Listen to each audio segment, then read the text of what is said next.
నమస్తే welcome to 4 sides TV. Siddipet జిల్లా హుస్నాబాద్ మండలానికి చెందిన పొట్లపల్లి శివనామ స్మరణతో మార్మ్రోగుతోంది.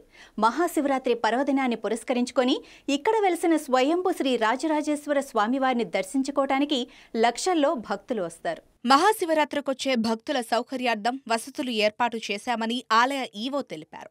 ఆలయ అర్చకులు నరసింహాచార్యులు మాట్లాడుతూ దక్షిణ కాశీగా పేరుగాంచిన పొట్లపల్లి స్వయంభూ శ్రీ రాజేశ్వర స్వామి క్షేత్రం ఎంతో ప్రసిద్ధి చెందిందని, పురాతన కాలంలో ఈ ప్రాంతాన్ని నాగపట్నంగా పిలిచేవారని, కాలక్రమేణా పొట్లపల్లిగా మారిందని చెప్పారు.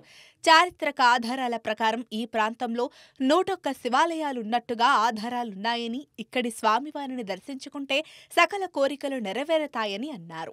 స్వయంభూ రాజేశ్వర స్వామి దేవాలయం, ఈ యొక్క దేవాలయంలో శివరాత్రి సందర్భంగా ఉత్సవాలకు ఏర్పాటైపోయినది.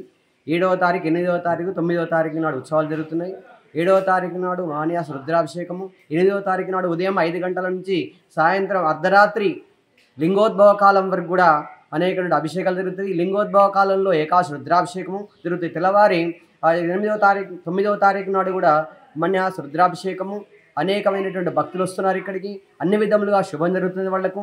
ఈ యొక్క శివరాత్రి రోజు నాడు అభిషేకం చేసుకున్నట్టయితే అన్ని విధములుగా శుభము కలుగును, సప్త జన్మలటువంటి పాపములు తొలగిపోవును. ఈ యొక్క శివరాత్రి రోజు నాడు కనుక మనము ఈ యొక్క శంకరునికి, శివునికి అభిషేకం చేసినట్టయితే అన్ని జన్మముల పాపములు తొలగిపోయి అన్ని విధములుగా మనకు పుణ్యం కలుగును, సంతానం కానీ, సౌఖ్యం కానీ అన్ని విధములుగా శుభం కలుగు. తర్వాత ఇక్కడ బ్రహ్మసూత్రం ఉన్నది కాబట్టి, ఆ దేవునికి శివలింగానికి బ్రహ్మసూత్రం ఉన్నది కాబట్టి అనేకమైనటువంటి ఫలితము కలుగును. భక్తులందరూ అధిక సంఖ్యలో పాల్గొంటున్నారు. పోయిన సంవత్సరం కంటే ఎక్కువ ఈ సంవత్సరంలో వస్తారని ఆశిస్తున్నాము. అదే విధముగా అందరూ భక్తులు కూడా దర్శించుకొని ఈ యొక్క దేవుని దర్శించుకొని దేవుని కృపకు పాత్రులు కాగలరని కోరుచున్నాం.